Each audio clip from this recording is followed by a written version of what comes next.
When you think of Dale Earnhardt paint schemes, you either think of the black Goodwrench car or the Wrangler jeans car, but Dale Sr. ran many other paint schemes over his career. Most of these came from his first few starts in the NASCAR Cup Series, but from 1995 to 2000, he ran 6 separate paint schemes for the All-Star race. This would end up starting a tradition of All-Star only paint schemes, but at the time, it was revolutionary. This is breaking from the norm.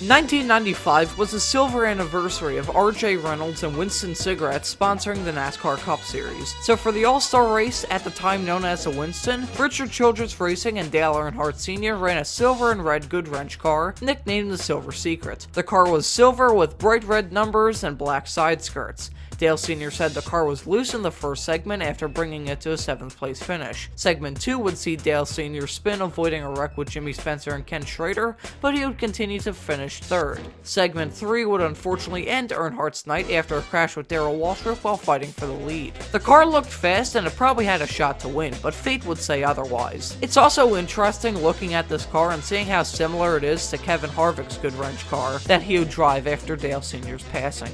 The Summer Olympics would visit nearby Atlanta for 1996, so to commemorate this occasion, Dale would run a patriotic American flag scheme with a silver number 3. This has got to be one of my favorite paint schemes of the 90s and maybe my favorite of all time. I loved it so much that I got 2 die casts of it. Dale Sr. would be in contention for most of the race. He won segment 2, but in the final segment, Dale's good friend Michael Waltrip would edge him and Rusty Wallace out to win his first Cup event. Rusty would finish 2nd, and Dale Earnhardt would finish 3rd. I'm sure Dale was disappointed, but was also happy for Michael's first win. As for the paint scheme itself, it's my personal favorite of his all-star only paint schemes. Wheaties cereal has always been entangled with the world of sports. Stars like Lou Gehrig, Tiger Woods, and Bruce Jenner have appeared on a box of Wheaties, but the first racing driver to appear on a box would be Dale Sr. In honor of Dale Sr.'s partnership with Wheaties, the 3-car would race in orange for the 1997 All-Star race. The car was primarily orange with a thin blue stripe and white on the bottom. I personally like the car's look, but that could be the autocross part of me swaying my thoughts. Once again, Dale Sr. won't win the Winston, as this year, Jeff Gordon and Ray Evernham rolled out the T-Rex car, a car so disgustingly illegal that NASCAR banned its very existence the next day. Dale Sr. finished 4th after leading 11 laps. 1998 was a great year to be a Dale Earnhardt fan, only because of Dale finally conquering Daytona and winning the Daytona 500. The Winston that year was equally as golden,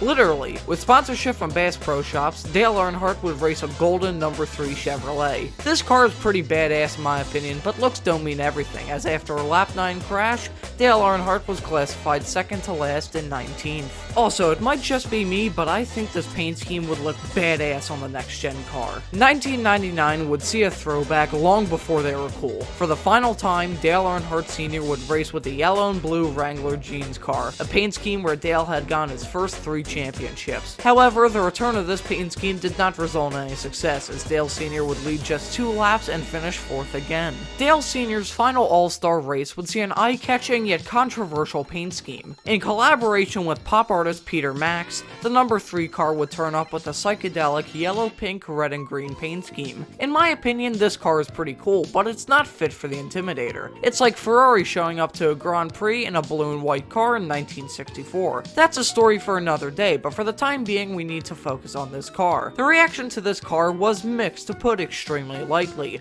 with Dale Sr. refusing to wear the accompanying fire suit, opting instead to wear his regular Goodwrench suit. Dale's final Winston wouldn't be the best, but a 3rd place finish after being involved in a crash on lap 39 would be worth celebrating. The main point of celebration would come from Dale Jr. winning the Winston as a rookie. Change is something that motorsports fans are always opposed to. I remember when F1 introduced the halo and how F1 fans were quite upset at the time. However, change is something we all get used to until it just feels normal. Dale Sr. was a trendsetter. He was the first to run one-off paint schemes at the All-Star race, but now, it's something that many teams do. Sometimes, to leave your mark on racing, you need to break from the norm.